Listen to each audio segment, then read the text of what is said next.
70s to blend. The 60s were a time of great unrest. The 50s far too corny. The 40s had a war. The 30s kept the whole nation depressed. The 20s simply were the best. It was a time to leave high-button shoes. It was a time to speak easy for booze. To dress with a flair. To appear debonair. And to go anywhere that we choose. It was a time for the Model T Ford. It was a time when nobody was bored. Although they are past, the 20s will last. Will have a place in history. When I feel low, I just go back to when the flapper was the latest rage.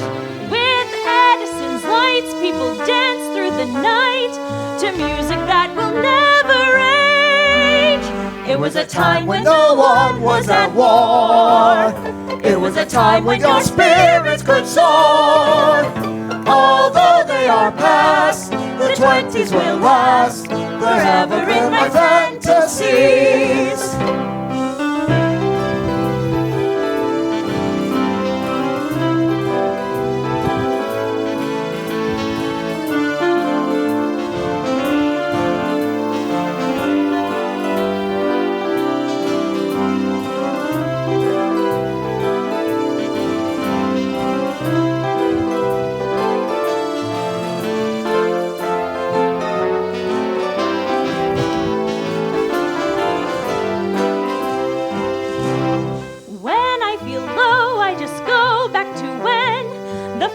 Was the latest rage. With Edison's lights, people dance through the night to music that will never age. It was a time when no one was at war.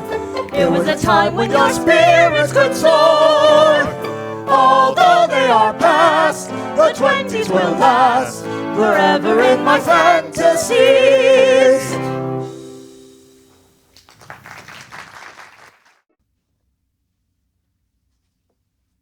Hi, I'm Herbie.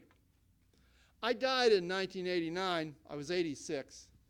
Now, I may not look dead, but it's the makeup, trust me. Works really well. And I lived in some exciting times. The year I was born, the Wright brothers took flight. And later, I was standing there cheering as we put men on the moon. Unbelievable, all this in one short lifetime. I lived through 2 world wars. I saw the development of the automobile, radio, television, and shortly before I died, I witnessed the birth of something called the, the personal computer. Hey, Kenneth, did that turn out to be anything at all? No. That's what I figured, yeah, okay. I've seen a lot of progress during my lifetime. But I'm not sure people are any happier than they were when I grew up. And if I could go back in time, I would go back to the best of times, the 1920s. Oh, the 20s had spirit. That slow-paced horse and buggy business was over with. It was a great time. Electricity filled the air, literally. Men had come back from the war more mature than ever before. They had maturity, they had ambition. And the average guy could actually pee inside his own house, finally. Best of all, the 20s had music. I'm not talking about concert bands or symphonies or orchestras or operas. I'm talking about music that made you want to get up and dance. I'm talking about jazz. Now, how many of you have heard of Duke Ellington, huh? Okay. Benny Goodman? Louis Armstrong? Herbie Jones? Yeah, well, I wasn't quite as well known as those fellas, I guess.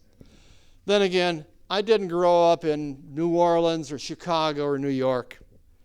I grew up in Davenport, Iowa, with Bix Beiderbecke. And I'm telling you, not even those stodgy old German people in Davenport could keep the 20s from rolling in, and roll in they did. Prohibition made drinking fun again. Or as Will Rogers said, Prohibition, that was better than no alcohol at all. Technology gave people more free time than ever before. Young people had dreams of fame and fortune that only a booming economy could nourish. So I have some good news for you. For a couple hours, I get to be young again. And perhaps you'll get a taste of what it was like to be young in Davenport in the 1920s. So we're going to go back to the fall when I was a junior at Davenport High School, 1920. Oh, hey, Herbie. Been doobin' lately. It passed! It passed! What passed? Women have the right to vote. Do you know what this means? Means from now on, only good-looking men or father figures can become president. Who cares? I want to know if we're going to win the big game on Saturday and what I should wear to the dance afterwards. History is being made. Don't you want to be a part of that? With women having half the vote, it can't be long before we have a woman president. You know, a woman in office is our only assurance that the Great War really was the war to end all wars. Oh, thank God the war is over. We can go back to calling Liberty Cabbage sauerkraut. You know, I've been trying to get a petition set up to show that students are behind Wilson in his support for the League of Nations. What do you think, Wendell? Well, I think with me throwing and Bix catching, we are going to win Saturday's big game. And how could the dance be a flop with the ever-popular Herbie Jerby Band in attendance? That's the Herbie Jones Orchestra, if you don't mind. Oh, Vera, Bix is going to dance with you tonight. I got to play in my band. I don't see why Bixie can't just be a regular in your band. He is the best piano player I have ever heard. Hey, you know, I love Bix like a brother, but, you know, he can't read a lick of music. Oh, I thought Bix's dad hired a piano teacher. Do you know it took that piano teacher 2 months before he realized Bix couldn't read notes? He would simply memorize the piece just from hearing his piano player teach it just once. That just shows what real talent Bix has. He just needs time to nurture it. Bix was telling me he's going to teach himself to play the trumpet. He really likes the sound you can get out of a trumpet. I bet you're his idol, Herbie. Actually, Bix plays a cornet. I mean, it's like a trumpet, but a little more mellow. She's gone. Cards. Thought they'd never leave. Personally, I prefer the more brighter, more aggressive sound of a trumpet. Evidently, you chose a horn to match your personality. I don't see why Bix doesn't just stick to the piano. He plays it so well. Well, Bix has a talent of some sort, but I see a career in his father's lumber and coal mine, if you ask me. Yeah, we could turn. Oh, well, I don't trust you. People learn languages just by listening. Can't music work the same way? Well, yeah, you may be able to learn English by being a good listener, but if you can't read, you're known as illiterate. Becky, I don't think Life magazine is going to hire you for your so-called speaking ability. Jeepers, Herbie, just let Bix play one song on the cornet for the dance. It's just a high school dance. And besides, it gives you more of an opportunity to play with me. I don't know if it's a secret or anything, but Bix's sister told me his parents are thinking of sending him to a private school in Illinois. Apparently he's not doing so well in school. Think that he might need some special attention. But he's such a sweet fellow. I'd hate to see him go. Maybe he'll come back and work for his dad's business. Yeah, maybe by then he'll be good enough to play in the famous Herbie Jones Orchestra. At least then we can step out for a little hooch and get blotto on Saturday. My Uncle Manny promised me some real good stuff. He's in real tight with the big shots in Chicago. Yes, we all know what a great businessman Uncle Manny is. Just place your order and you can pick it up 3 days later in some dark alley. Hope they don't find Uncle Manny in a dark alley. You know, Uncle Manny is a man of the times. Opportunity knocked and Uncle Manny jumped in with both feet. You know, he's done real well for somebody with just an 8th grade education. Wendell, you could benefit from a little higher aspiration, you know? This is a time of great opportunity.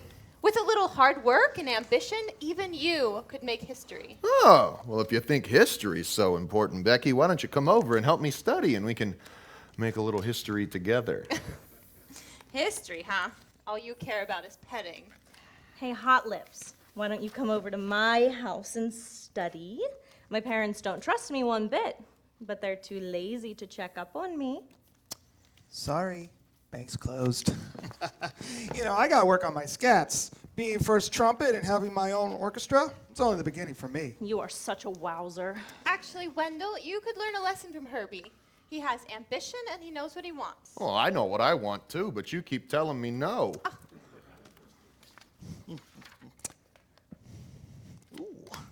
My friend picked me up a Merry Widow box at the drugstore, and guess whose name's on it? It could be Agnes. Or Mabel. Or Becky. Okay, what idiot decided to put a woman's name on a box of contraceptives? That would be like if they named wieners after men and they called the little ones Wendell. Hey, folks, we're having wieners tonight. What would you like? One of those big Oscars or one of those little Wendells? Well, in that case, a Herbie would be one of those little cocktail weenies you get at a barbecue. Herbie, if you come over to my place tonight, I can give you something better to do with your lips than practice the trumpet. No, Vera, Herbie is using his lips for a more noble purpose. Okay, Dr. Freud calls it sublimation. Sublimination. Never heard of it. Sublimation. It means channeling your basic urges into something more acceptable to society. Sublimation. I'll bet that's why male trombone players are always men, It's got to do with somehow they hold that slide, I like a fellow with a big instrument.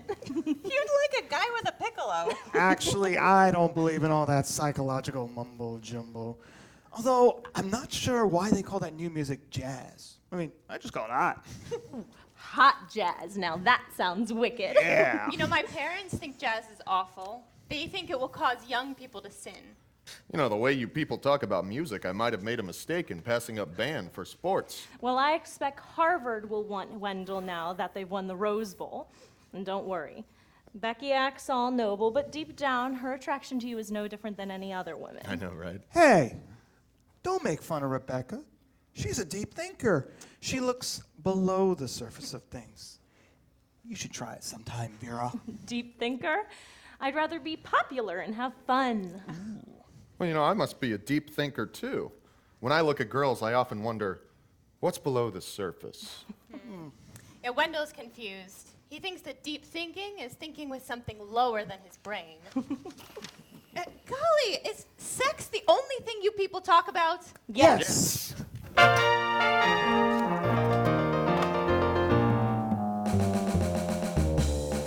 Everybody's talking about it. It's not a subject to avoid. Everybody's talking about it. It's oh so respectable, says Sigmund Freud. Everybody's talking about it. It's not just the men anymore. Everybody's talking about it. It doesn't mean that she's into it. More and more by the score. Door to door or in the store. People don't whisper it anymore. Everybody's talking about it. We no longer think that it is wrong. Everybody's talking about it. A car lets a lady go further than she's ever gone. Folks are talking about it. Dime novels are sweeping the land. So don't worry about the need. To ask can Johnny read? He can read and write a book with just one hand. More and more by the score. Door to door or in the store. People don't whisper it anymore. Everybody's talking about it. I wonder what they have to say. Everybody's talking about it. It's all we think about night and day. Everybody's talking about it. What happened to manners and wit? It's talk, talk, talk, but do they walk the walk? It makes me want to scream and I shout. wish that they would cut it out. If only they'd stop talking about Bix! The 20s did give women a big boost. They could vote, hold a limited number of jobs, use cosmetics, wear short hair, and best of all, no more corsets. The flappers wore these thin dresses. They were sleeveless usually, and many rolled their stockings down below the knees. Magazines came out like True Confessions or True Story and Confessions, and they pandered to our interest in anything related to sex, scandals, confessions, and romance. However, the 20s were not good for everyone. The Sacco and Vanzetti trial showed that Italian immigrants weren't quite white yet. And in 1924, we passed a law limiting immigration with a 0 quota for Japanese. What could the Japanese do to us anyway? And Adolf Hitler was not the only one who hated Jews. Henry Ford blamed the Jews for just about everything. And by 1924, the KKK had grown to over 3 million people. On the positive side, if you had no job skills and a personality to match, Prohibition gave you an opportunity to make big money. An enormous number of jobs grew up around the selling, distribution, and making of alcohol. Al Capone ran a good portion of Chicago on that $60 million a year he made from selling whiskey and beer. Prohibition? Well, that brought drinking into the home where it became a family affair. Caucasians seemed to benefit most from Prohibition, but later on the United States rectified this by making heroin and cocaine illegal so that uneducated minorities could make money too. Franklin P. Adams summed it up best in a poem he wrote about Prohibition. Let me get this right so I can do Franklin credit. Prohibition is an awful flop. We like it. It can't stop what it's meant to stop. We like it. It's left a trail of death and slime. It don't prohibit worth a dime. It's filled our land with graft and crime. Nevertheless, we're for it. Well, it's time to get back to our story now. I'm looking forward to graduating. 1922. I can't believe I'm finally gonna graduate! I can't believe it either! You graduating. I don't think any of her teachers wanted her back. Oh, don't be so hard on Vera. She would have been voted most popular girl in our senior class, except that they let the girls vote. Well, I'm sorry that Bix isn't here to graduate with us. I don't think Bix is too fond of Davenport anymore, ever since that locals musicians union turned him down. Can't say I want to stay here either. I'm thinking of heading to Chi myself. Maybe St. Louis. You know, those places are always looking for a good trumpet player. Even a hot band. Herbie talks about the big city, but I know him better. You He'll wish. stay right here with his folks and No. me. I can't think of any better place to be than Davenport. Besides, all my friends are here. All your friends will soon be getting married and having babies and ending up just like their mothers, stuck at home. Now, I am a modern woman, okay? I intend to come and go as I please, even if I am married. Becky's harder to hold down than a 200-pound fullback. I am a free spirit. I think sometimes you have to leave home to find yourself. You know what we need? We need more female writers. You know, women with worldliness and sophistication, like Dorothy Parker. I know F. Scott Fitzgerald made it all the way to Muscatine, Iowa. He said, "We keep it clean in Muscatine," or some local ad on some streetcar. How about Kate Wiggin? Didn't she write your life story? Rebecca of Sunnybrook Farms. You could always write for true romances. People can never get enough romance. Oh, Vera's an expert on not getting enough. Well, what do you intend to do with your life, Wendell? That is, after Becky finally says yes. If the Yankees don't want me, I'm not sure. I guess I'll go where the wind blows. I'm a free spirit, too. Ooh, there's a difference between being a free spirit and just plain lazy. If you don't have a plan for your life, you won't amount to anything. You know what? Herbie is right. So fortunately, I have a plan for both of us. Great. Oh, Wendell, there is so much more to life than games. Oh, there won't be if the Babe hits over 50 homers this season. They don't call him the Sultan of SWAT for nothing. I've got me a radio just so I can hear the World Series. Herbie, tell him that there is a whole world out there full of adventure and new ideas. You know, for one, we should all be proud that Iowa has the first educational radio station. Becky, you were the only person that thought recalling the governor of North Dakota exciting news. Listen, you guys, you can't live in isolation anymore.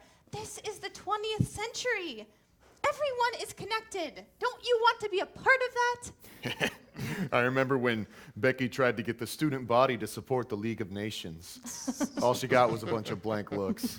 Nobody cares about Europe anymore. Believe me, if we don't care about North Dakota, we certainly don't care about France. This is Iowa, Becky.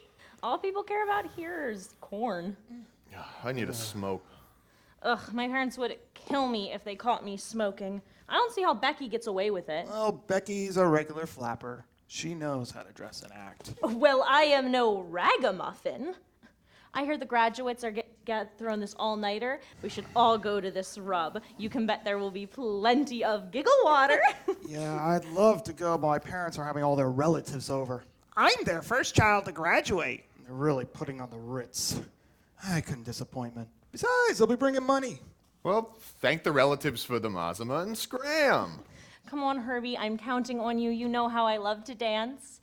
And after a few drinks, I'm liable to say yes to just about anything. Since when did you need drinks? I mean, I'll try to get out as soon as I can, but you know, musicians can't dance. Not even Arthur Murray can help me. You know, it is surprising how a big fella like Wendell is pretty light on his feet. He even makes me look bad. Aw, no one can make a doll like you look bad. If it weren't for the boys and Wendell's watchful eyes, I'm sure they'd be gaga over you. Well, Becky does have style. I like that girl. Although you have nothing to complain about. I mean, Vera can be a real bear cat. Thank you. You'd be wise to keep an eye on that horn of yours, and you'd be wise to keep an eye on, the horn. Spend your time on the horn. The horn will bring me fame and fortune, if you don't mind. And Vera always understands. And if it doesn't, I'll kill him. I have plans for my life too, and they include a big house and lots of children. That sounds like a good plan. Boy. Rebecca is such a dreamer. She thinks a little girl from Iowa can change the world. I just want to enjoy life. What's wrong with that? I never said I wanted to change the world.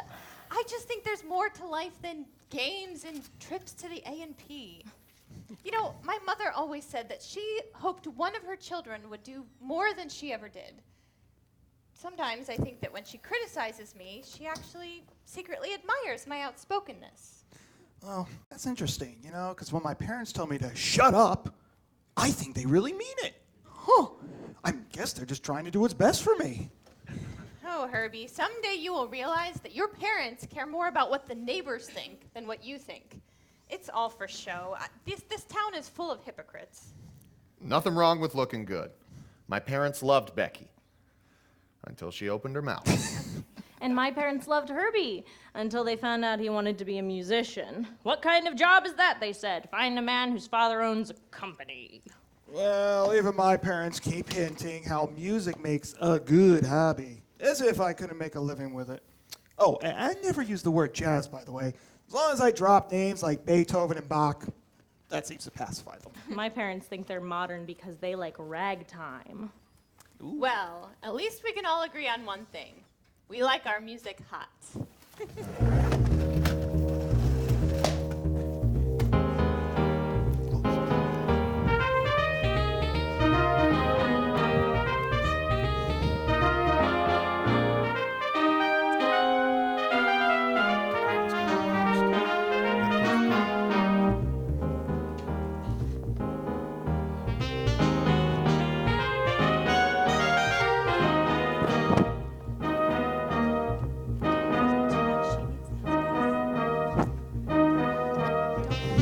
On the music our parents heard.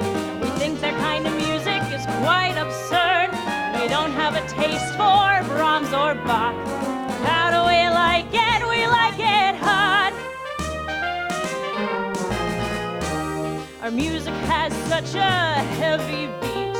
It makes you sway and tap your feet. It's not a waltz or a foxtrot. What do we call it? We call it hot. We like it hot. We like it hot. Sizzling, steaming, burning hot. We like it hot. We like it hot. Scorching, scalding, burning hot.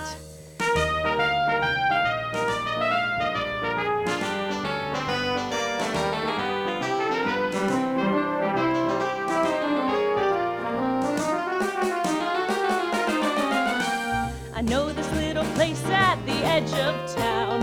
It's where the fat cats hang around. The beer is cold, but the music's not. How do we like it? We like it hot. If you want to jive with the swinging crowd and you don't care if the music's loud, come and see what we've got. How do we like it? We like it hot.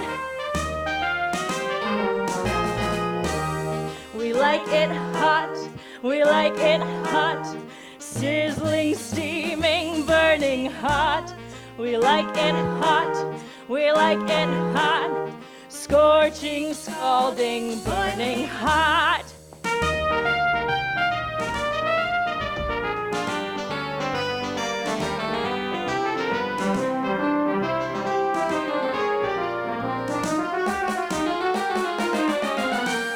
If you like the sound of a screeching horn, you could leave listening from night till morn. The way they play piano can't be taught. How do we like it? We like it hot. I love the rhythm, I love the sound. It makes me jump and dance around. Just in case you forgot, what do we call it? We call it hot.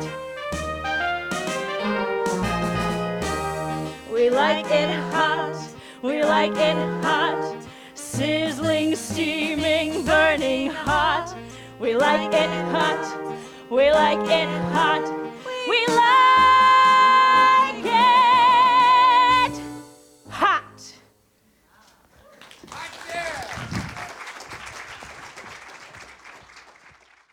Now, to the upstanding citizens of Davenport, Iowa, big cities like Chicago were dens of iniquity. They were perceived as being dirty, crowded, and full of immigrants who could barely speak English. In the bars and the nightclubs and places like that, people in Davenport knew they were full of gangsters, drunkards, and prostitutes. However, to the recent graduates of Davenport, those big cities meant opportunities for work and play. Those places had plenty of that degrading, sensuous music called jazz, too. Let me put it like this. Jazz was to the 20s what rock and roll was to the 50s. You know what I mean. Bix played in all those big cities when he was still a teenager. Unfortunately, to his parents, a jazz musician was just one step above a prostitute and probably made less money. Henry Ford, he hated jazz, but Al Capone loved it. Of course, preachers never seem to change, do they? The Reverend Billy Sunday said, "America is not a country for dissenters to live in." In the 20s, our politicians got elected by promising a return to old-fashioned values, good jobs for everyone, and getting tough on crime. I bet you haven't heard any of that before. In the 20s, people believed utopia was just around the corner, and anything was possible. Charles Schwab said anybody could become a millionaire, and Henry Ford became our first billionaire. Now, by the early 30s, optimism had pretty much dried up. And as I look back, it's hard to believe I was ever that naive. But let's go back to 1925 and see if I wise up any. 1925. Oh, Vera, I'm so glad you could make it. My life has been so hectic. It seems like we never talk anymore. Well, after I had the baby, life has gotten so busy. And Wendell wants to buy every labor-saving device on the market. I swear most of them just make more work for me. How is Wendell? He's off showing off his flivver. You know, I think they should sell cars next to wagons in the toy department. I think he likes that car more than he likes me. I can't believe how well Wendell is doing. And you, a society lady at such a young age. Oh, Farah, I only joined those clubs to please Wendell. He thinks image is everything. You know, I remember when a bar of soap just cleaned your face. Now it promises the radiance of youth. How can people be so gullible? Advertising makes people feel good. There's nothing wrong with that. Well, Wendell's company has him convinced that sales is a calling and making a lot of money is a sign of God's approval. Would you believe that every day in the mirror he says, every day, in every way, I am getting better and better. Honestly, I think he's getting dumber and dumber. Wendell is a natural salesman. He has something about him just makes you trust him. That's a real asset. Well, if he wanted to use his biggest asset, he could try flagpole sitting. You expect too much, Becky. Well, I don't expect him to be Albert Einstein. Who? Oh, he's a real Isaac Newton. He won the Nobel Prize in physics. Anyway, Wendell's Uncle Manny convinced us to invest in real estate down in Florida. He says all of the rich people on the East Coast will want to live there. Between you and me, Vera, sometimes I wish I were still single and poor. I mean, at least I still had my dreams, you know? I wanted to be a writer and a poet. I would gladly trade places with you in a minute. I hate being single. You don't know how lucky you are to have a baby and be married to Wendell.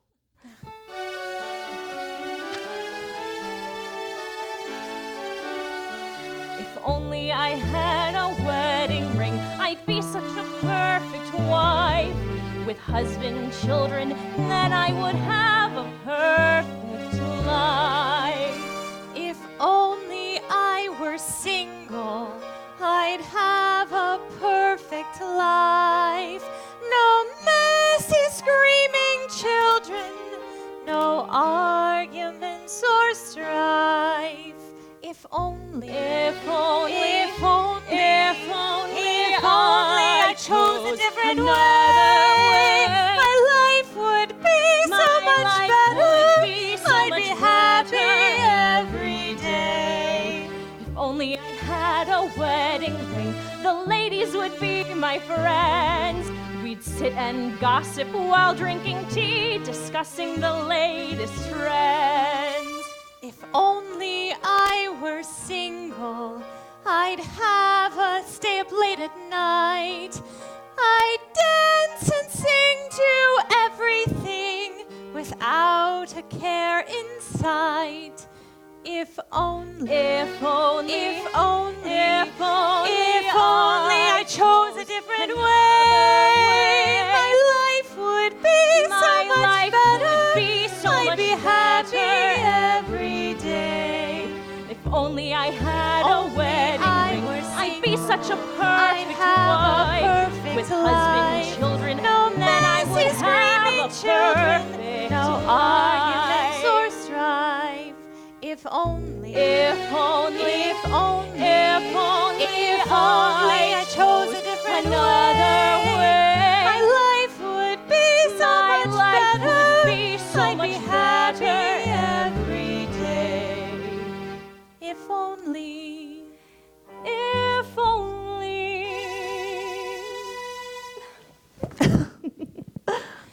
Ugh.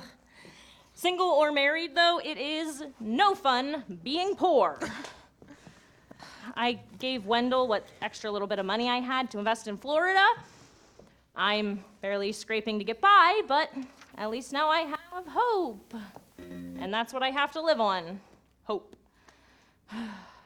My job at the telephone operation, it lost its glamour after the first week. Can you imagine me working with only women?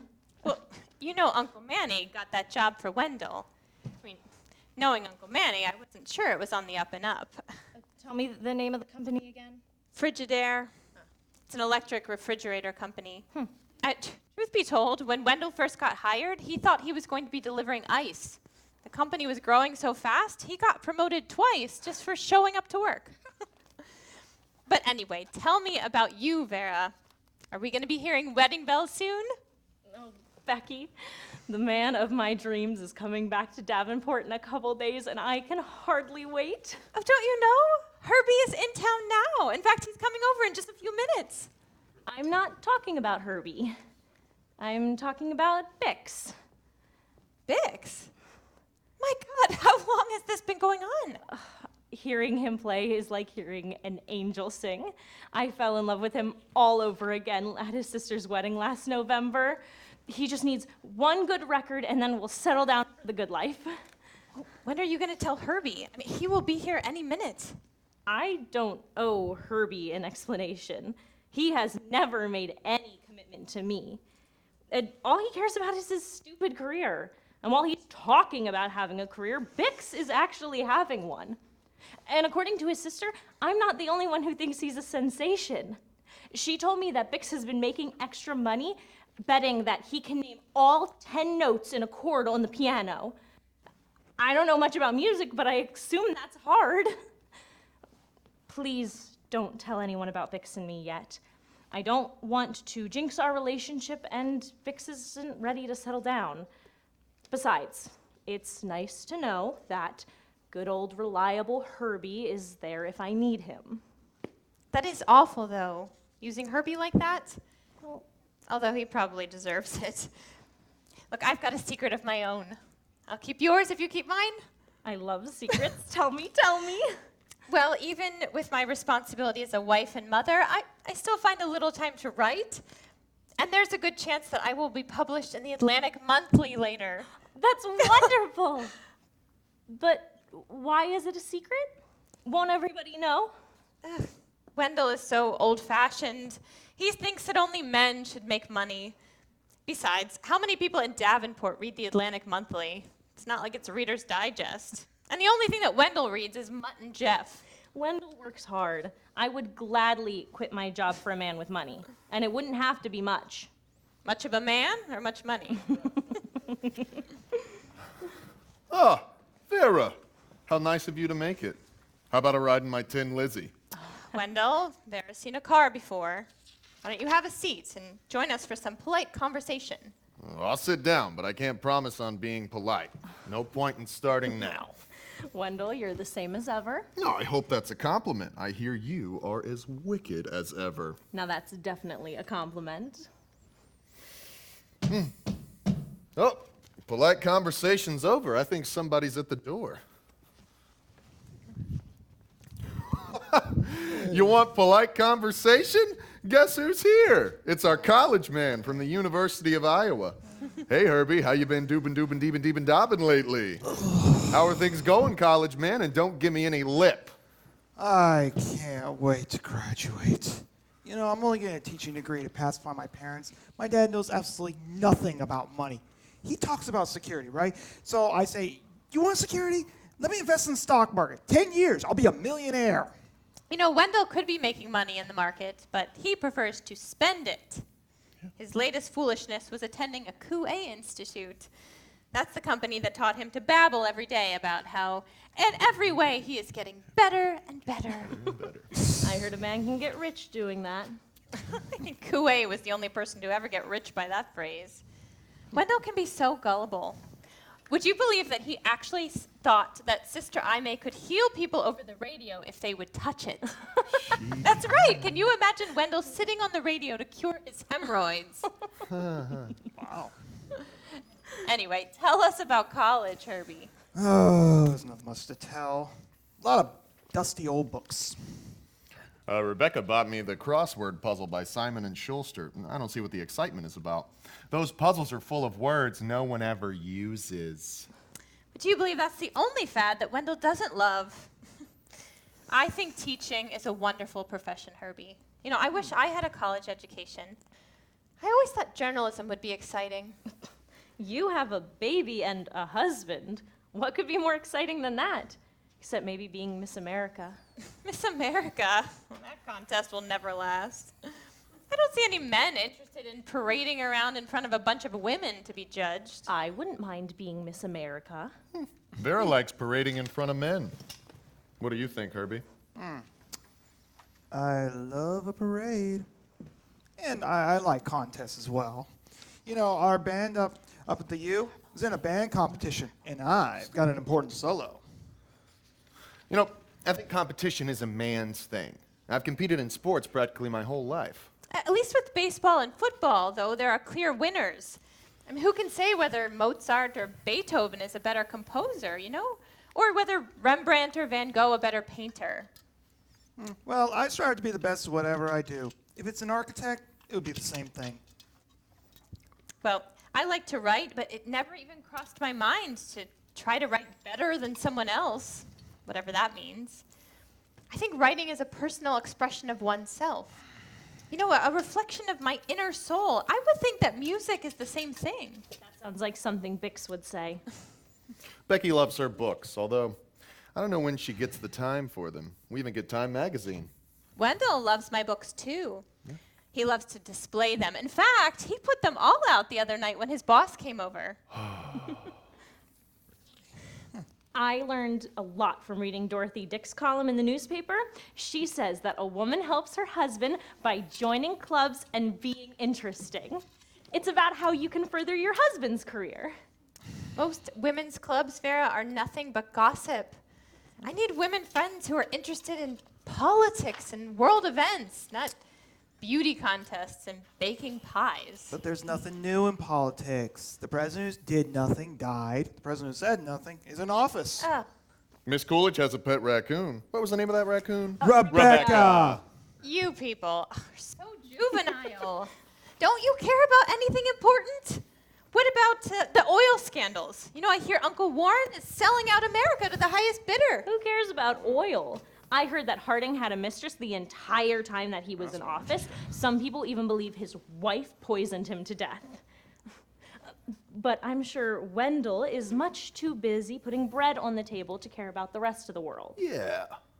Actually, Wendell cares about sports and cars. That's about it. Oh, you're much too hard on the guy. Surely you have other interests. I got a kick out of the monkey trial. That was the bee's knees. Ugh, who could have believed we were descended from monkeys? That's an insult. Vera's right. That's an insult to monkeys everywhere.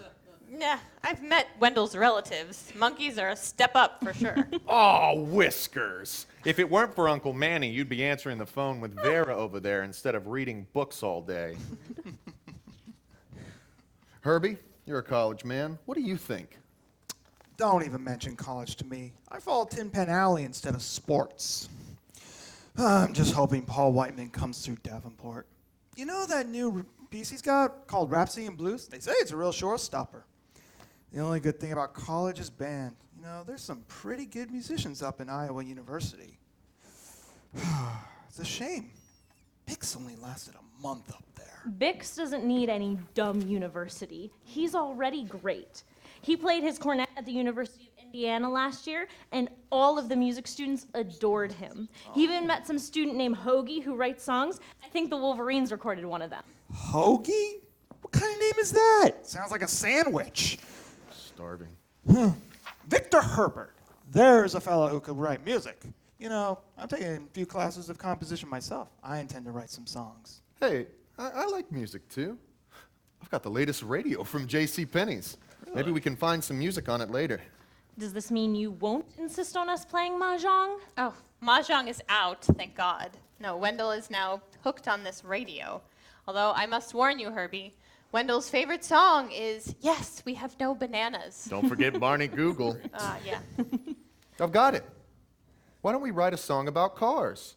I mean, who doesn't love their automobile? Wendell does know everything there is to know about cars. I shouldn't have said anything. All right, come on, Herbie, let's grab some chairs. I'll take you guys for a ride. They're ready. All right, start her up.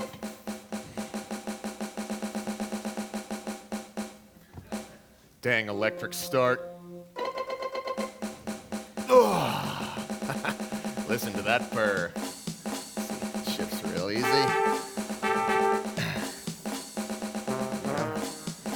All right, third gear.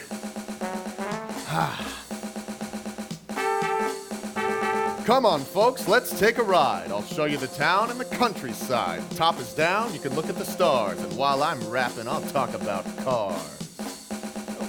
If you get in Auburn, you'll never trade her. She comes with a nickel-plated radiator. The Buick's for someone who's a bit wiser. No need to squint, it's got a sun visor. If you drive a Caddy, you'll be glad you were born. You'll really love its electric horn. The Chevy has a nice door and panel, and they paint it with triple-based enamel. Curve ahead! Oh. Hold on.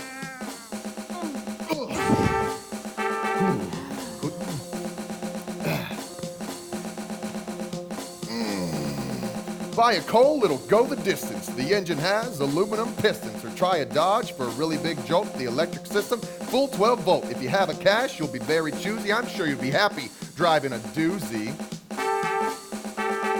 Bump ahead! Oh.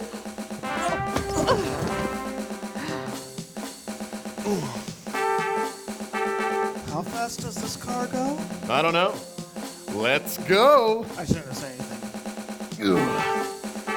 Buy an Essex, no need to walk. Each one comes with a theft-proof lock. A Franklin's a great car, don't be fooled. It's one of the few that comes air-cooled. The Haynes is good, and the sports department, it comes with a special golf compartment. Buy a Hudson, it's a speed for you. It's a head-stop speed of 102. Hubmobile is a car that roars, but don't forget it has suicide doors. And something for Jordan is one of the best. Got a running board with a tool-bolt chest. The Leon Ruby has what it takes, because not many cars have four-wheel brakes. While the Lincoln makes for a pretty sight. When the door opens, there's a courtesy light. Slow down! Don't ever do that again. No more car rides. I got really into that. I apologize. Oh, boy.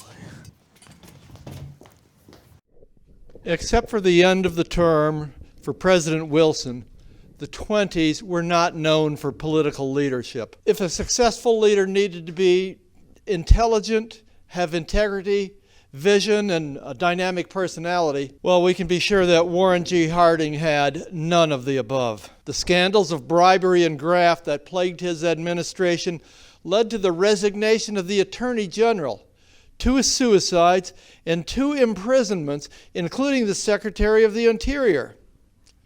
Fortunately, Harding had a timely death, returning from a trip to Alaska just before the Teapot Dome scandal broke. Harding was replaced by Calvin Coolidge, who was later elected with that fabulous slogan, "Keep cool with Coolidge." Calvin believed in as little government as possible, which may explain his 2 to 4 hour afternoon naps. He once told Will Rogers he kept fit by avoiding the big problems. Some say the smartest thing he did was to not run for re-election. Which brings us to Herbert. The 20s were the decade of the Hoovers. There was Herbert, our 29th president, J. Edgar, first director of the FBI, and the vacuum cleaner. Now, if you think I'm being a little too cynical, I'll say something good. Hoover was a damn good vacuum cleaner. On the other hand, Herbert Hoover was elected to office in large part because he was not a Catholic like his opponent Al Smith. In his acceptance speech in 1928, Hoover said, "We in America are nearer to the final triumph over poverty than ever before in the history of any land." And Mr. Hoover was predicting that business would be back to normal by the fall. Not surprisingly, he was a one-term president. But let's go back to 1927 and see how I do after college. 1927. It's worthless. Absolutely worthless. What are you talking about? I thought you had a little New Year's surprise for me. The only surprise is that the land you told me to buy is worthless. Everybody loves Florida. You'll double your money in a year. It did double. You should have sold. That's what I get for listening to a nitwit who barely finished high school. I was going to move out of my crummy boarding house and into a real home. What am I supposed to do now? How was I to know a hurricane could do so much damage? I'm from Iowa. Don't feel so bad. I bought a lot more than you did.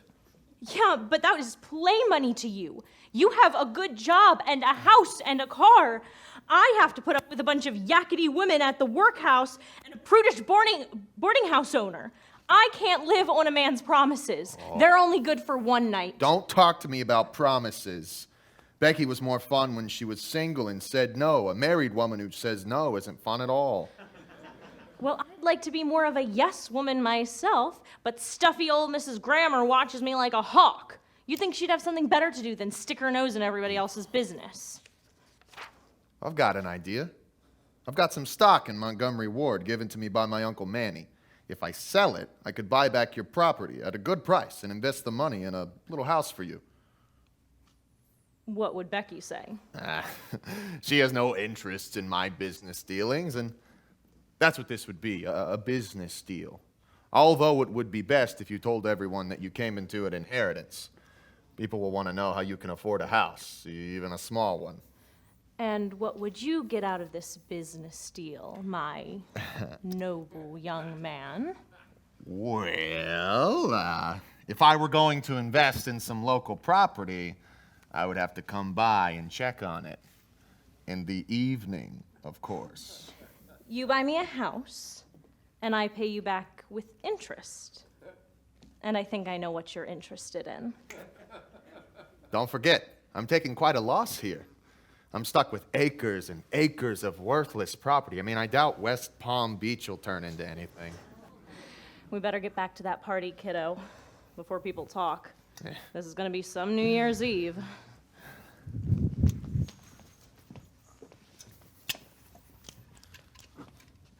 I was looking for you, Vera. Look, I have to tell you something. Okay.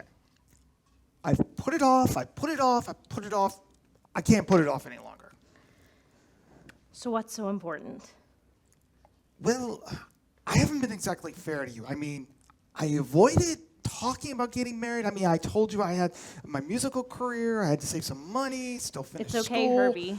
I don't need any excuses. I've known for a long time that you have a fear of commitment. Well, you see, I don't have a musical career yet, but, you know, I do have this teaching job. I mean, pay's not very good, but I know some people started, you know, homes and families on less. Slow down, Herbie.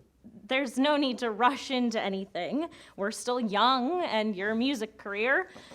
I understand you need a little bit more time for it to flourish. I'm not one to pressure anybody. You don't understand. I thought I had a fair commitment.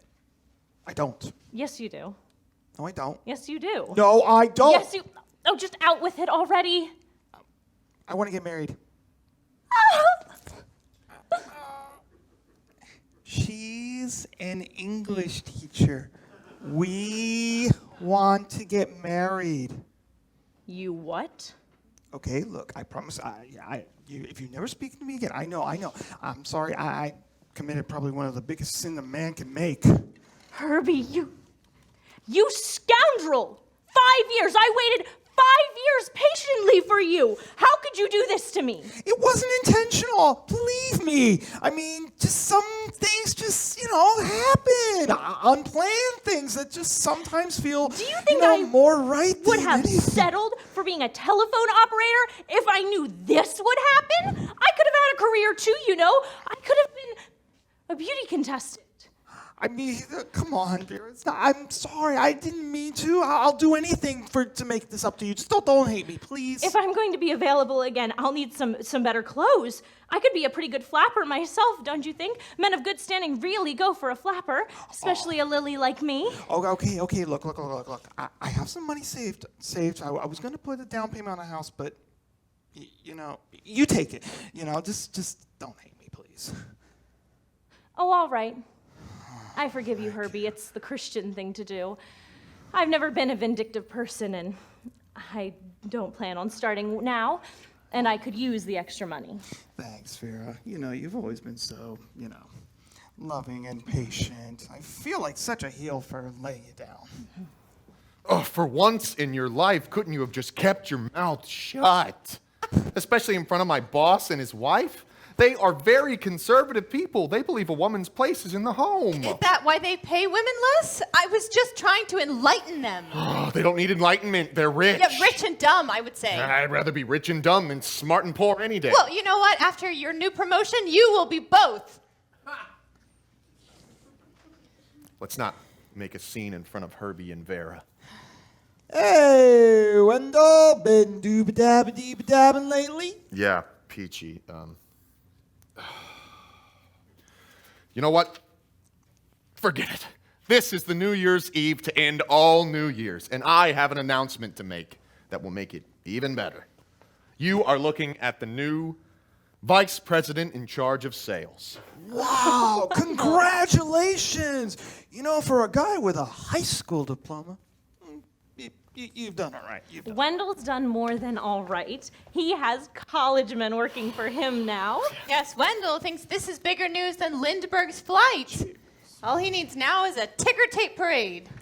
Oh, I never did understand all that fuss over Lindbergh. Besides, the Atlantic's already been flown across in 1919. Just hadn't started in New York and ended in Paris. I'd marry Lucky Lindy in a moment, especially now that Valentino's dead. Lindy's not only good looking, he has good morals and good taste and high morals. They do say opposites attract. People like Lindbergh because of his character. You know, he doesn't smoke, drink, or swear. And he's pretty handsome. Ooh, I'm sure he's a real chic. But you would have thought the man would have said something clever instead of, here we are, and somebody call my mother. You know, I've got nothing against the Flying Fool, but next to my promotion, the event of the year has to be the 60 home runs the Babe hit for the Yankees. There's a record that will never be broken. That even tops the Tony Dempsey fight. You should talk to Bix about Babe Ruth. They're drinking buddies. Oh boy, what a combination that must be. You know, I've been thinking about taking up real golf. I'm told all the business executives do it. I might even join the country club. I'm sure Rebecca will love that. Yes, Wendell knows how much I love discussing the latest murder sex scandal with ladies over tea. You know, and thanks to Uncle Manny, our new Pierce Arrow is our second car. The ladies will love that, won't they, Wendell? He loves his Franklin so much he wouldn't trade it in. Even Herbie can appreciate the sound of that engine. You know, the Franklin is air-cooled, and what a quiet ride. I think the ladies will be more impressed that Becky can actually drive. They probably have chauffeurs. You're welcome. You could always talk about the latest movie. I just loved The Jazz Singer. All it needed was Clara Bow. Talking Pictures could be a great opportunity for Bix. In fact, Hollywood is planning on making a picture about Paul Whiteman called the King of Jazz. Just think, the boy that we grew up with could be in movies. Maybe Bix's old man wouldn't be so ashamed of him then. Oh, I hope he still doesn't wear that silly cap and green overcoat.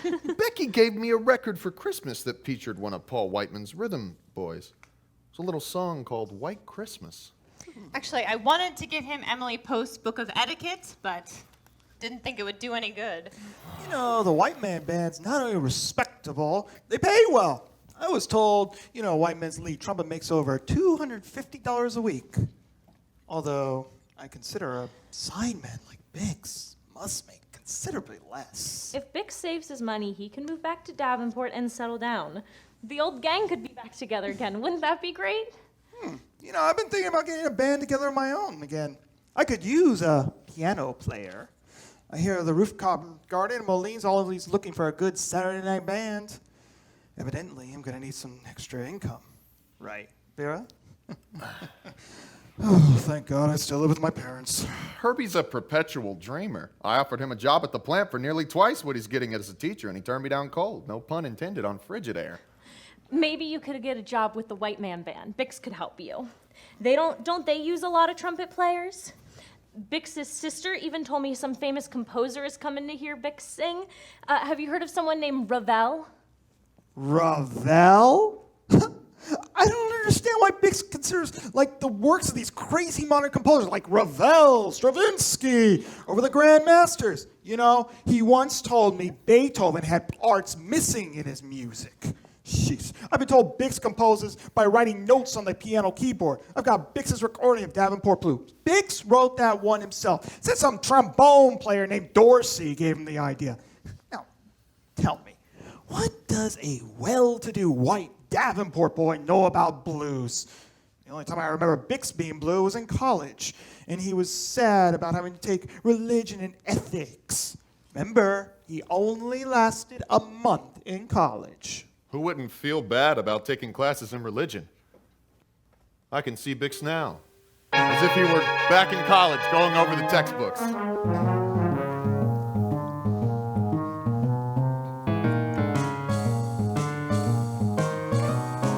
I'll study math and I won't think twice. Study math and I won't think twice. Study math, take my advice. You gotta know the odds when you're shooting dice.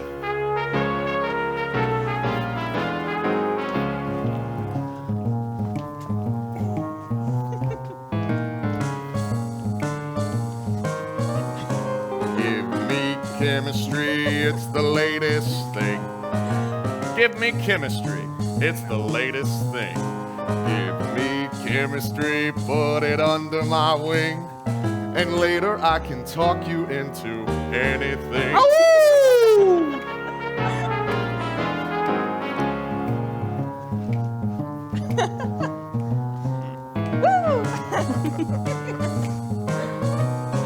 I learned right and wrong at my mother's knee. Oh, I learned right and wrong at my mother's knee. So why do I take it at the university? They gotta take religion, they gotta take religion, they gotta take religion blues.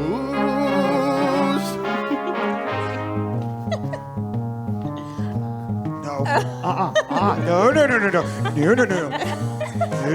I can't dance, remember? I can't dance. Taking English, it happened. Doing books, reading a lot. Gotta memorize text. They gotta take religion blues.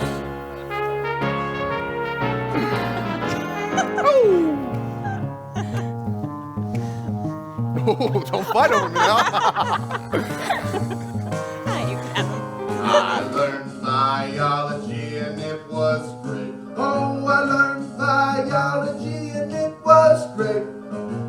Gotta study hard and I gotta study late, especially when I'm studying for a midnight date. My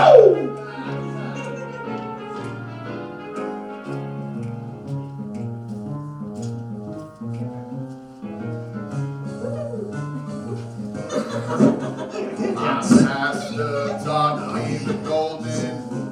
Oh yes, my pastor taught me the golden rule. So why do I take religion at this school? They gotta take religion, they gotta take religion, they gotta take religion blues, including ethics. I gotta take religion blues.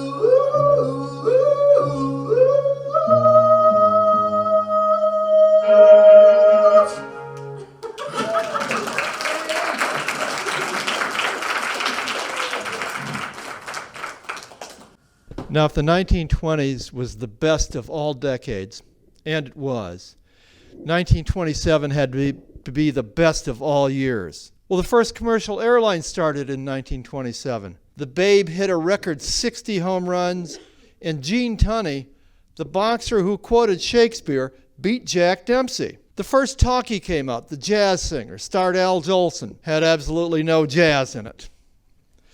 Duke Ellington opened at the Cotton Club in Harlem, and the musical Showboat opened on Broadway. CBS was formed, and would you believe the first demonstration of television took place in April of 1927? There was no stopping us. Anyone could become a millionaire. Women could have careers, and housewives had modern conveniences like refrigerators and vacuum cleaners, electric irons and waffle irons, toasters and percolators, and their favorite one of all, the telephone. Men had their automobiles, and everybody had a hero.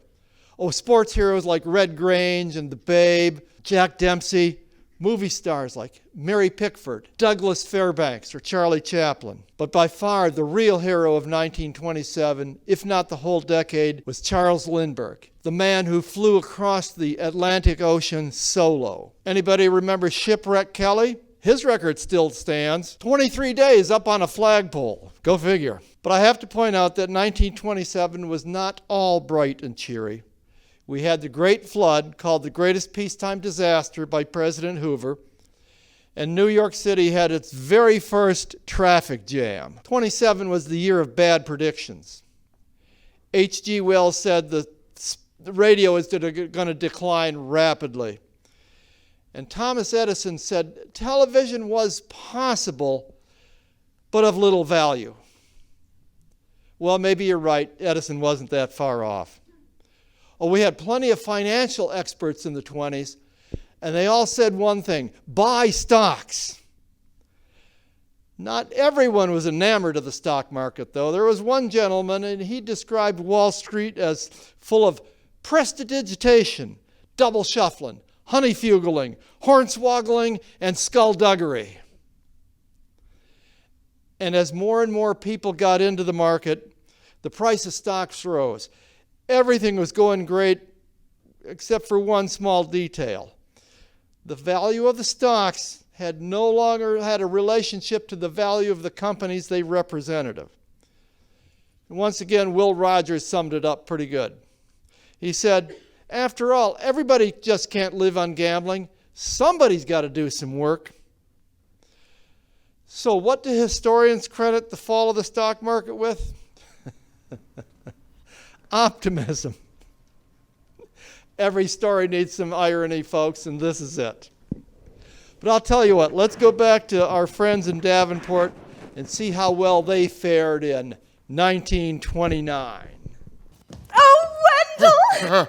I've never been so excited in my life to think that Bix is back in Davenport and he's playing right here at the Frigid Air Employee Christmas dance. I could just kiss you for setting this whole thing up. Easy, Vera.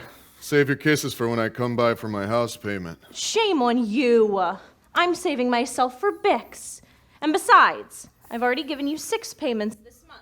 And that's only because I'm generous around the holidays. Your generosity is the talk of the town. If Becky were only as generous, we might still be married. How is Rebecca?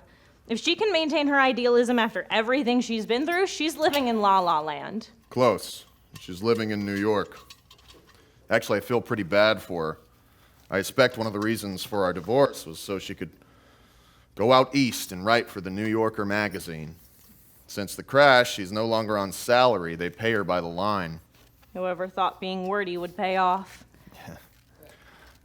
Remember the time when Becky said, "The setting of fine wine has stirred up the call of nature within me," and I had to say, "She has to piss?" To tell the truth, I miss that fancy talk of hers. Well, you're in luck. I've got a published article of hers. I haven't had a chance to read it yet, but do you mind? I'd love to hear it. Okay. Let's see here. As a child, I remember how special Sunday was. We would put on our best clothes and go to church to sing and pray. After church, Mom would get caught up on the gossip of who's getting married, who's with child, how well the children are doing in school, while Dad would talk the usual business and politics. Then came the 20s. Sigmund Freud, with the help of experts, decided we were just primates with pants and skirts. Passion became our new god with its live for the moment philosophy. Fortunately, a new god came upon the scene, fame. With radio and movies coming to the rescue of newspapers and magazines, it seemed as if anyone could achieve fame, at least for the moment.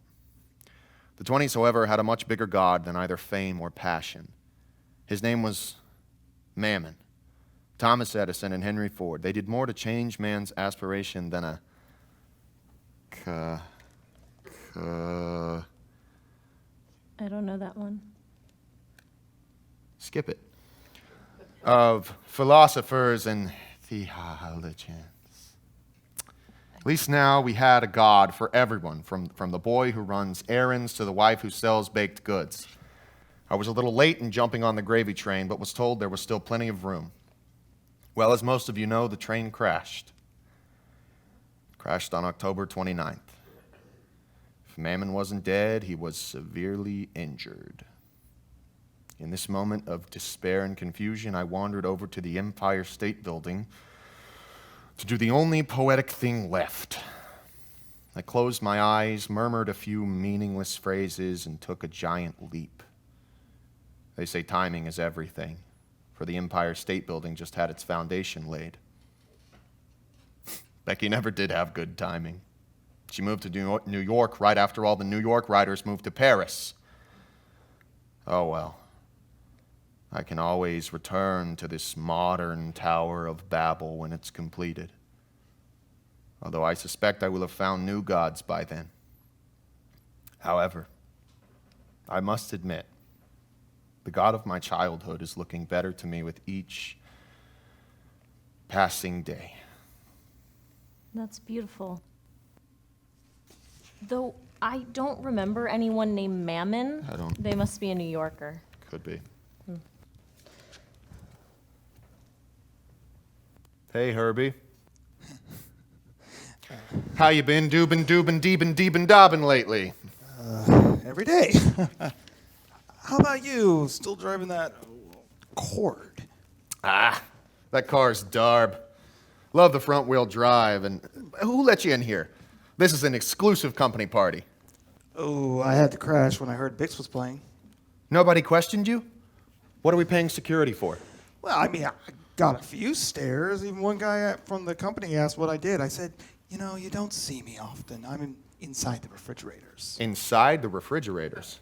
Yeah, sure. I told him, you know, I'm the guy that when you shut the door, I make sure the light goes out. You know, this is a nice hotel. I've always liked the Black Hawk. Huh. I wonder what the rooms are like. Ask Vera. I suppose she's seen them. If you're talking about that salesman from Indiana, I only came up to see his wares. I'll bet he said the same about you. All you men think alike. And don't think I don't appreciate it, but tonight I am here for Bix. We're all looking forward to hearing Bix play. He's a real celebrity. Well, I hope he's fully recovered. Wasn't it only a couple of months ago he was in the Keeley Institute?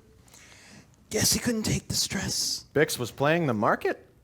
Bix was playing a cornet. But can you imagine the stress of playing in the big time with the king of jazz?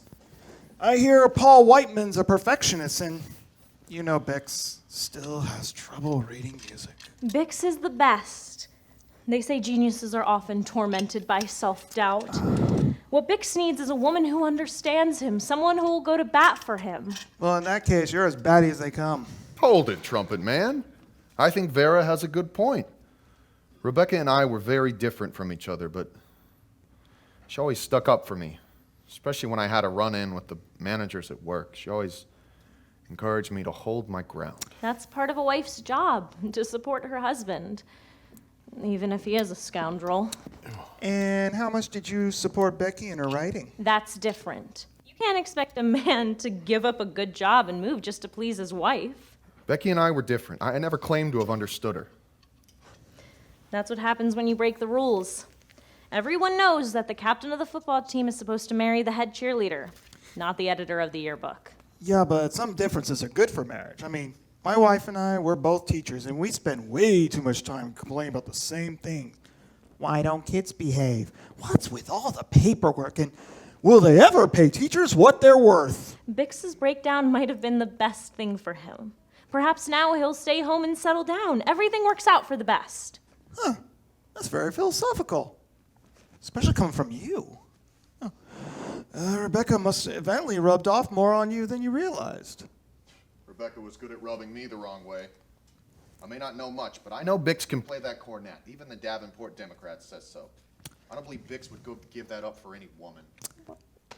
Well, if it's in writing, it must be the truth. Thank you. I mean, isn't this the paper that once said the stock market was in for an adjustment? Oh, very funny.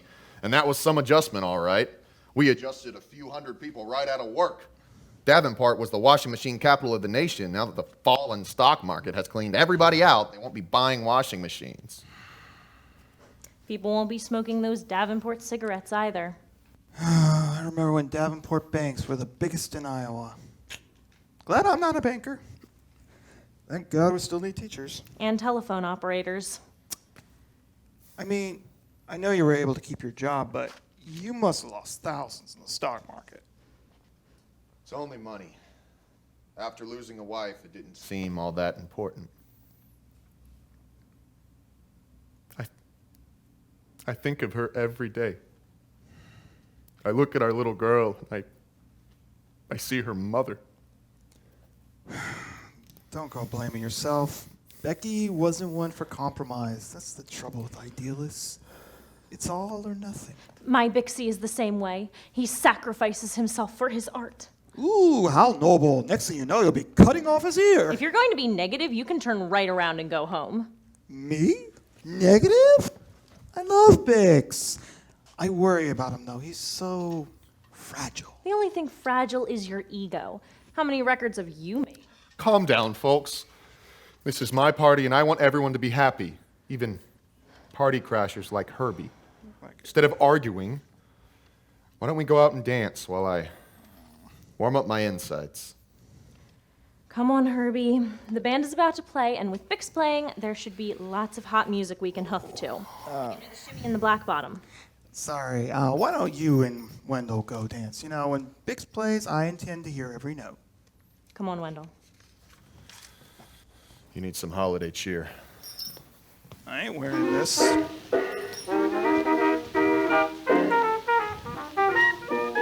what you can do, bud.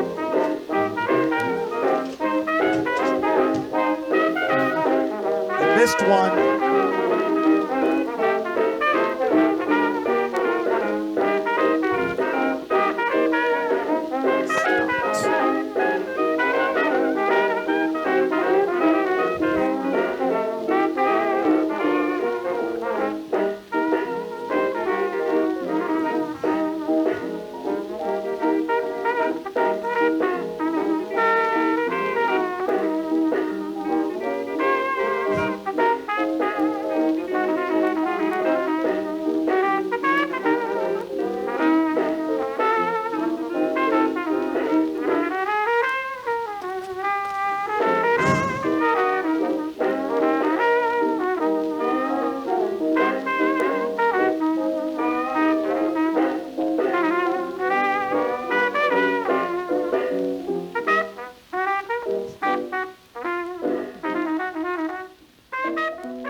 Rebecca was so far ahead of her time that she not only divorced Wendell, she left him to take care of their little girl. Now today this might not be any more than just a passing note, but in the 20s it was a big scandal. And who would have believed the divorce rate would double between 1910 and 1929? It went up to 17%. And while Becky was finding herself in New York, Wendell was promoted to regional sales manager and moved to Chicago. Who would have believed the demand for refrigerators continued to grow during the whole Depression? And he soon discovered a parade of single women offering advice on child care. Rebecca found New York City to her liking. Women had much more freedom to move around as they pleased, and a working woman was not at all unusual in New York City. Vera clung to the hope that Bix would return home and settle down. But Bix was never one to stay in any one place for long. As for me, I was lucky to have that teaching job when the stock market crashed. Davenport was hit nearly as hard as the big cities. People lost their life savings. Many lost their jobs. Most lost their dreams. 1929 changed my life. Maybe it was a blessing in disguise that I was now able to appreciate the simpler things in life. A warm bed, a good meal, and especially people I cared about who cared about me. I truly felt proud of my city. People cared about each other. People whose lives seemed humdrum before now had a mission. Now, with the breakup of Wendell and Rebecca and the close of the 1920s, this might have been the end of our story. But fate brought us all together again one last time in August of 1931. Well, if it isn't Miss Rebecca, the famous writer from the New Yorker, the magazine that advertises itself as not edited for the old lady in Iowa. The ladies here would die if they knew their stories were written by the outcast of Davenport. Well, if it isn't the big regional manager from Chicago. What, Davenport not good enough for you? Where's that little missus of yours? Oh, could she not find the right black dress to wear today? Or did you trade her in for the latest model like you do with your automobile? She stayed back home in Chicago with Amy, as well as our newest addition to the family. And for your information, I value my family just as much as I value my new Marmon with 16 cylinders and a 490 cubic inch engine. I can't wait to see Amy again and find out what you've been telling her. Oh, believe me, I show nothing but admiration for her absent mother. What happened to your bobbed hair? Got tired of the flapper image? The New York look. It'll reach Chicago in about a year, and Davenport in about never. I'll have you know, Chicago is second to none. That's true. I hear Chicago is the hog butchering capital of the world. And I'll admit, you do have public enemy number one. Gosh, I remember when you gave me his card. Alphonse Capone, secondhand furniture dealer. And to think Uncle Manny didn't make the top 10.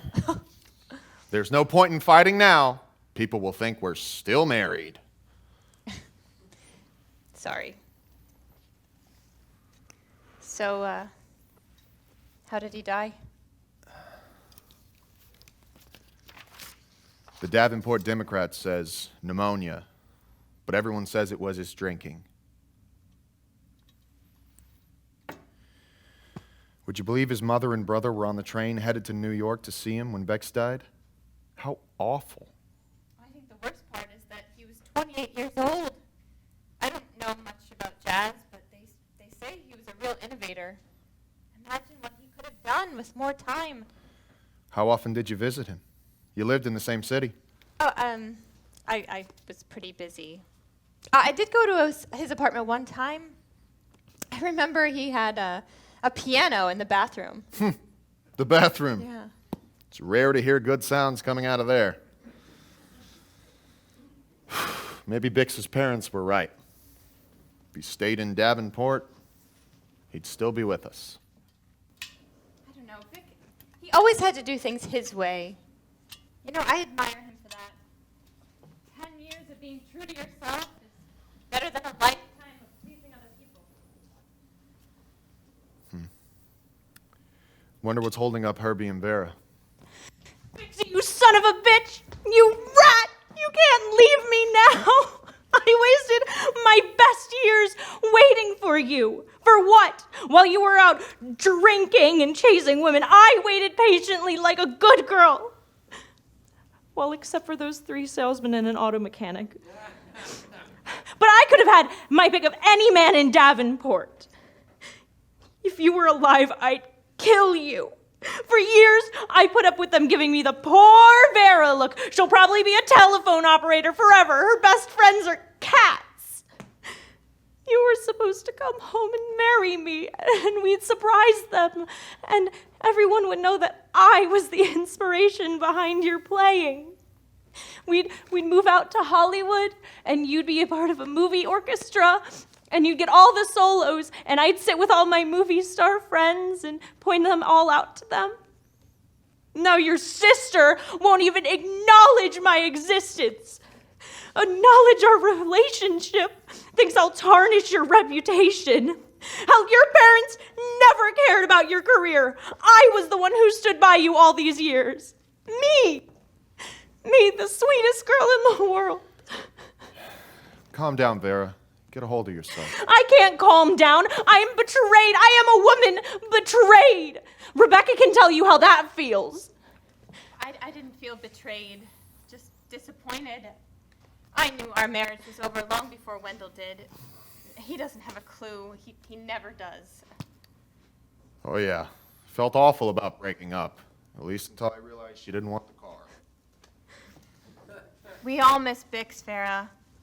There's nothing we can do about it. Things will work out, okay? Just give it time. That's easy for you to say. You have a career. Do you know what it's like answering the telephone several hundred times a day? What a lousy invention. I'll bet people don't even use the damn thing 100 years from now. Telephones are so impersonal anyway. Bix was my only hope.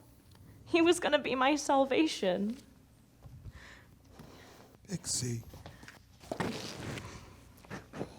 Sweet, lovable Bixie. Gone. He played with the tone of an angel. You know, he once told me he could figure out the difference between a tuning fork set to 440 and one set to 444. Differentiated his keys basing on whatever song the key was in. He thought of everything in concert key. What a fabulous ear. Nobody played a solo like Bix. Nope. And he never played the same solo twice. Didn't matter how high, how fast, he just made music. And what beautiful music it was. I must have every single recording Bix ever made. Do you know his parents have like a room full of unopened records that Bix sent him? Wow, what a musical family. They're so refined. Maybe if you'd been a fat, pretentious opera singer, you would have been happy. All of Davenport's upper crust out there, consoling them. Well, thank God, at least Paul Whiteman had the decency to drop roses down in front of them, 6 feet from them in the shape of a cornet. It's okay, Herbie. We're all taking it hard. At least we were there for him, his old buddies from high school. Wendell, you played sports with him. Becky, you encouraged him to go his own way. And Vera, I believed you loved Bix almost as much as you loved me. We all loved Bix. You remember when Bix was in town and he took a ride on the riverboat? He came up on stage with me. He treated me like an equal. An equal. We traded solos that night. God, that was the happiest day of my life. Bixie didn't have a mean bone in his body. He never put anyone down. If he died broke, that was because someone else needed it and he gave all his money away.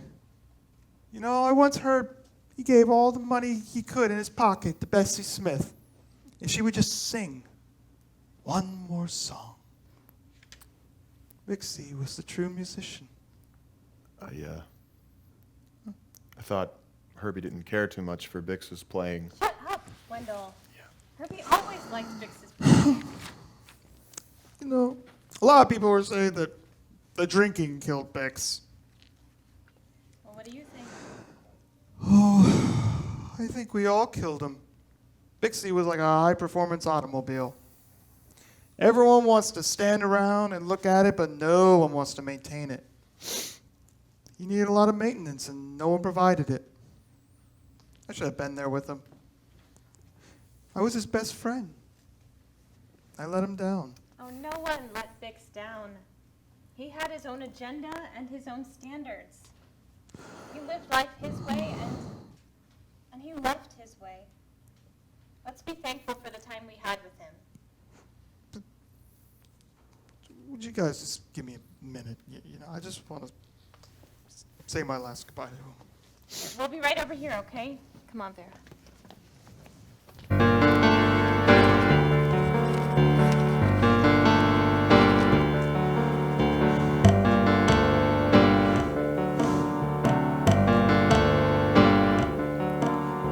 When we were kids and we played in the streets. I remember when, but now that it's so hard to say goodbye.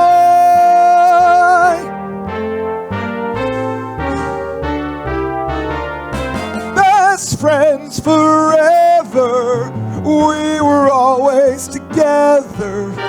Restless or lazy, we drove each other crazy. You moved away while I went off to school. I remember when, but now that it's so hard to say goodbye. You went your way, I went my way, far from each other, still closer than a brother. What are you staring at me for? It's not my fault. You had a better house, better family. If you could hear me, I'd tell you that things are still the same. Though I am older, I'm not sure I'm any wiser. You always told me I'd always be a dreamer. When I was married, you cried at my wedding. Remember when, but now that it's so hard to say goodbye.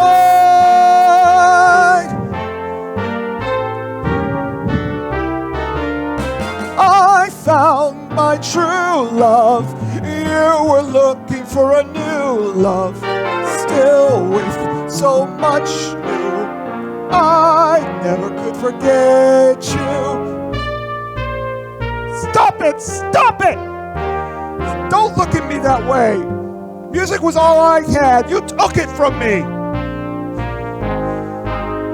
You took it from me. Wheeling and dealing in hopes of fortune and fame, searching for pleasure when friends are the only treasure. Gone are the days when we played in the street. I remember when, but now that it's so hard to say goodbye.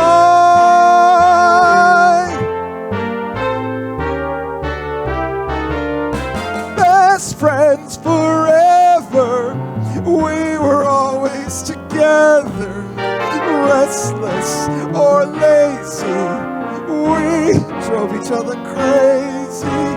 Now that you're gone and I'm left here alone, I remember when, but now that it's so hard to say goodbye. Goodbye. Goodbye. Goodbye. The last goodbye.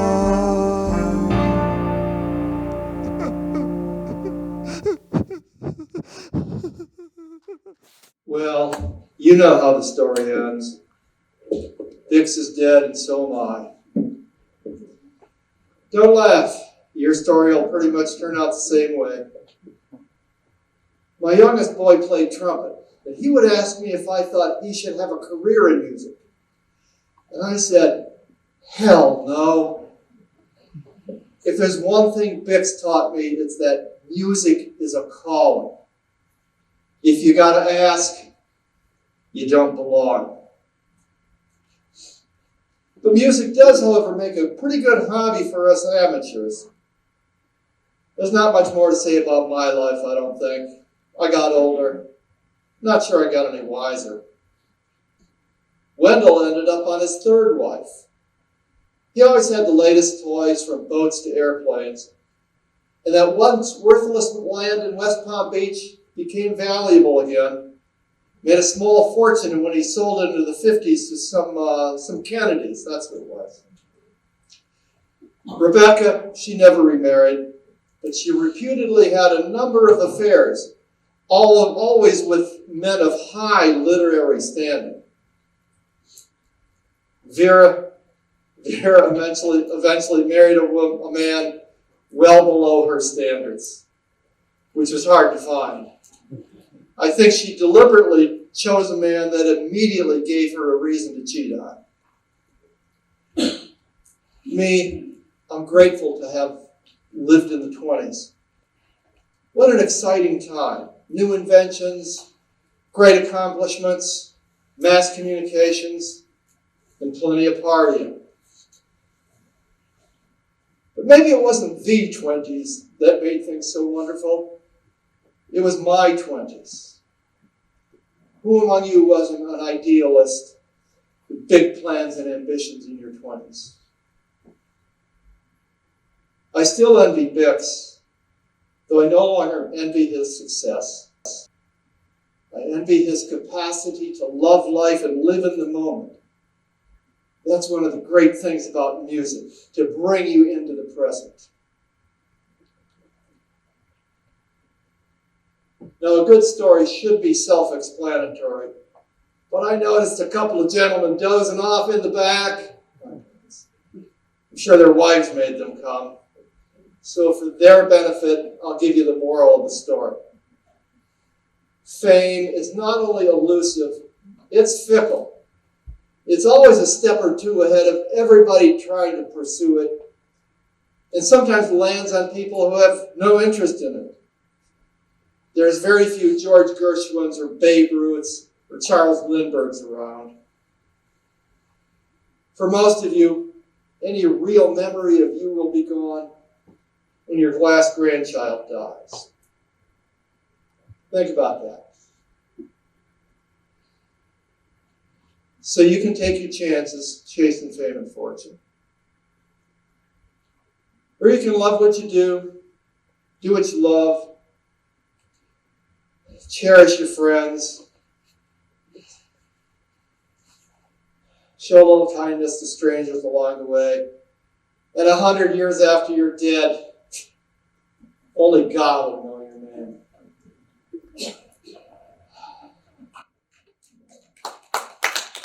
But maybe that's enough.